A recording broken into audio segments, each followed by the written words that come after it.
কেউ কিন্তু পুরোপুরি সংস্কার মেনে নেয় নাই। কেউ 30%, কেউ 40%, কেউ 50%, কেউ অর্ধেক, কেউ মানেই নাই। আবার অনেকে বলছেন নির্বাচনই চাই না। বিগত বছরগুলোতে পুরো দলটাকে সুসংগঠিত রাখার চেষ্টা করেছেন এবং অনেক কামিয়াব হয়েছেন। প্রিয় ভাইরা, উপস্থিত মঞ্চে আমার সহকর্মী নেতৃবৃন্দ, আমার সামনের ভাইরা, রাস্তার পাশে যেহেতু আমার বাড়িটা, সকাল থেকে আমি স্লোগান শুনছি। আগে স্লোগান শুনতে একটা ভয় লাগতো, আর এখন স্লোগান শুনতে খুব ভালো লাগে। ওই সময় স্লোগানগুলো ছিল অত্যন্ত ভীতিকর আওয়ামী স্লোগান, আর এখনকার স্লোগান হলো দেশপ্রেমিকদের স্লোগান। প্রিয় ভাইরা, আমি বেশি কথা বলবো না, এরপর আমার সঙ্গের পর বক্তা আছেন। আর আমি এখানে আসার আগেই আমার অনেক সদ্য নেতৃবৃন্দ আমাকে বারবার সাবধান করেছেন একটু সামাল দিয়ে তারপরে কি বলে এই সংস্কারের পক্ষে কথা বলার জন্য। আমি জানি না আমি কবে সংস্কার বিপক্ষে বলেছি। আমি কখনো সংস্কার বিপক্ষে ছিলাম না, বিপক্ষে নই। সংস্কার হোক, ভালো সংস্কার হোক, যেই সংস্কার দেশের মানুষের কাজে লাগবে। কিন্তু আজকে সকালে পত্রিকায় যে দেখলাম যে এক দল আমার দেশের রাজনৈতিক নেতৃবৃন্দ সংস্কার বিরুদ্ধে একযোগে কথা বলেছেন, আমার সেই ভাইরাসে কথা বলেন না কেন? আমি এই কথাটাই বলেছিলাম, আপনারা যেটা দেবেন কারেকশন করব, ঠিক হবে, দেশের লোক মিলে আপনাকে সেটাকে সবাই মিলে আপনাকে কার্যকর করব। যাই হোক, এটা অন্য প্রসঙ্গে চলে গেলাম আমি। তো আমি বলতে চাই যে এক পক্ষ বলছে আছে, দেখেন প্রতিটা দল কেউ কিন্তু পুরোপুরি সংস্কার মেনে নেয় নাই। কেউ 30%, কেউ 40%, কেউ 50%, কেউ অর্ধেক, কেউ মানেই নাই। আবার অনেকে বলছেন নির্বাচনই চাই না। ভাই, আজকের এই দিনটাতে আমাদের কথাটা বলতে হচ্ছে, আমরা হাসিনার বিরুদ্ধে বহু কথা বলেছি, বহু কথা আমাদেরকে শুনতে হয়। বিএনপি 17 বছরে কোনো কিছুই করে নাই। এই যে মঞ্চে উপবিষ্ট আছেন আমার নেতৃবৃন্দ, আমার সামনে আছেন আমাদের নেতৃকর্মীবৃন্দ, কেউ কি বলতে পারবেন যে 17 বছরে আপনারা কেউ জেলে যান নাই? কেউ কি বলতে পারবেন যে বাংলাদেশের এই বিএনপির নেতৃবৃন্দ জেল খাটে নাই, পুরো গ্রেপ্তার হয় নাই?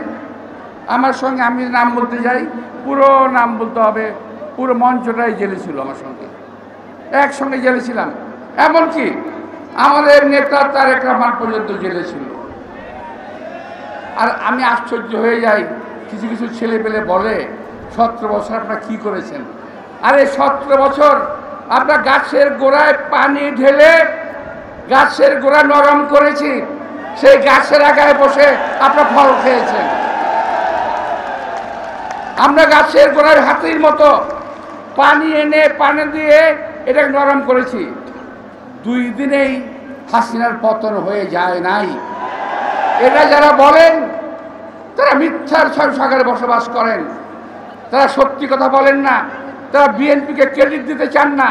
কিন্তু বিএনপিকে দেশের জনগণ ভালোবাসে। এই দেশের জনগণ শহীদ রাষ্ট্রপতি জিয়া রহমান, যিনি নিজেকে একজন শ্রমিক পরিচয় দিতে ভালোবাসতেন, দেশনেত্রী বেগম খালেদা জিয়া, যিনি একজন শ্রমিকের সদস্য হিসেবে পরিচয় দিতে ভালোবাসতেন, আমাদের নেতা তারেক রহমান বলেছেন উন্নয়নের কারিগর শ্রমজীবী মানুষের ভাগ্য উন্নয়ন আমার লক্ষ্য।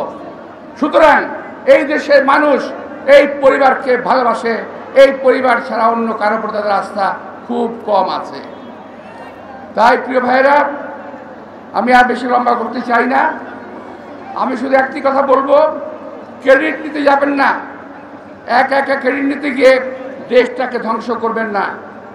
আমরা চাই সামনে বিএনপি, সামনে কিন্তু দলের না, শুধু দেশের দুর্দিন কিন্তু খুব মারাত্মকভাবে এগিয়ে আসছে। আমরা ফ্যাসিস্টদের বিরুদ্ধে কথা বলতে বলতে নিজেরাই ফ্যাসিস্ট হয়ে যাচ্ছে কিনা একটু খেয়াল রাখা দরকার।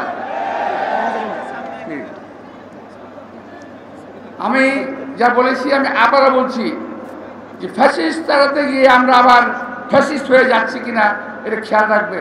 আমরা বলতে কিন্তু বিএনপি কথা বলি নাই, সবার কথা বলছি। আমি এক একজন এক এক কথা বলছে, কেউ কারো কথা মানছে না। এই অনৈক্য দেশটাকে শেষ করে দেবে।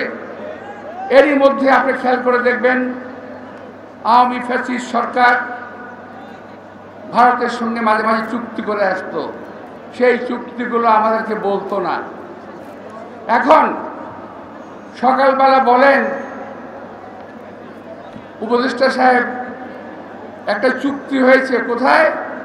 মানবিক করিডোর দেওয়ার জন্য চুক্তি করতে চান, কিন্তু 7টি শর্ত বলা যাবে না। কেন ভাই? আমরা কি ভাইসা আসছি নাকি বাংলাদেশে?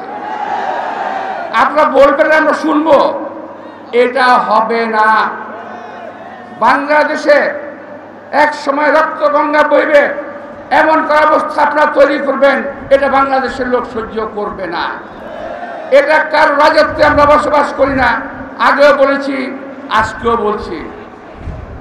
এটা জনগণের কথার বাইরে কিছুই হবে না। আমার বাংলাদেশ, আমাদের প্রিয় বাংলাদেশ শুধু কি একাই দায়িত্ব নিয়েছে নাকি সারা বাংলাদেশের মানবিক সমস্যা সমাধান করার জন্য? এই দায়িত্ব নাকি আমার?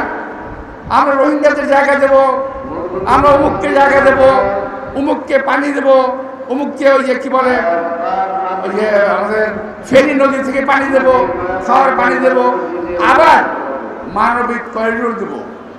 আমাদের কোনো প্রয়োজন নাই যেই করিডোরে বাংলাদেশের কোনো উপকার হবে না, শুধুমাত্র ক্ষতি হবে, এমন কোন করিডোর আমাদের প্রয়োজন আছে বলে আমরা মনে করি না।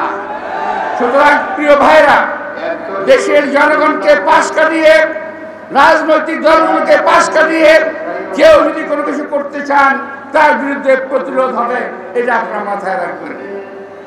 প্রিয় ভাইরা, আজকের এই দিবসে আমি আমার সকল নেতৃবৃন্দ এবং বিশেষ করে এই শ্রমিক আন্দোলনে যারা নাকি প্রাণ আত্মহত্যা দিয়েছিল তাদেরকে স্মরণ করে আমার বক্তব্য শেষ করেছি।